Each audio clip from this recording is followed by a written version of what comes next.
Welcome back to your Ask an Advisor series, where this series is dedicated specifically to families with special needs. My name is Rhett Beal. I'm a financial advisor for families with special needs, and we're on a 5-part series right now covering the five most common holes I see in a family special needs plan.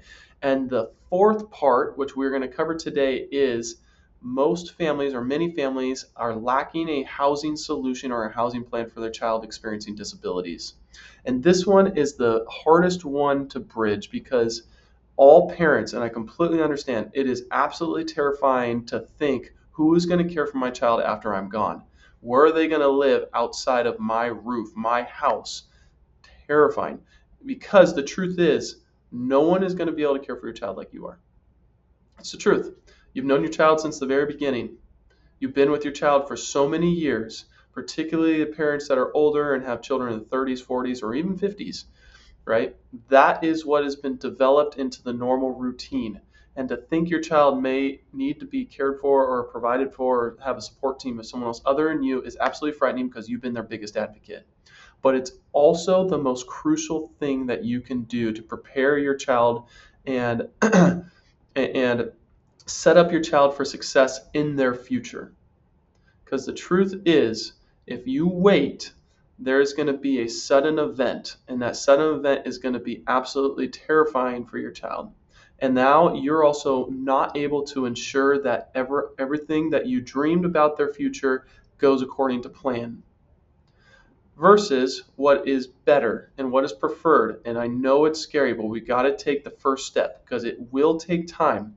You want to start working on this plan while you are still young enough to make sure it goes right. And there are a lot of advantages that come to this. One, an advantage, you can make sure the right people are in place, the right support team are in place for your child. Where if the wrong people are there first, you're able to fire them and look for someone else. Two, you need to build confidence that your child's going to be okay outside your roof, right? Three, your child equally needs to know that they're going to be okay outside of your house because your child has been underneath your care for their entire life. They don't know or haven't experienced what it's like to be outside of your roof and your comfort and your care, and they need to know that they're going to be okay.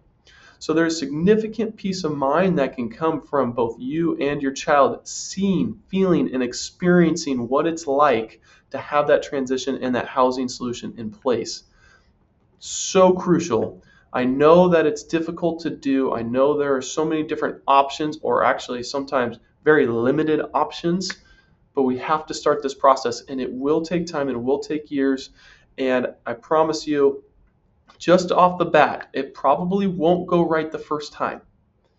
But that's why you want to start it early so that you can work through the kinks to ensure that everything is set up and in place so that no matter what and when, because we never know when our time to get called home is, you know everything's going to be okay. So that is my encouragement for you. And one of the most crucial pieces I see missing in the Family Special Needs Plan is figuring out the housing solution for the future, particularly if it's not going to be with a sibling, aunt, uncle, or other family member. Again, my name is Rhett Beal. I'm your financial advisor for families with special needs. Send in your questions. We want your questions answered. So send in your questions and we'll get to those in future videos. I look forward to seeing you next week. Have a good one.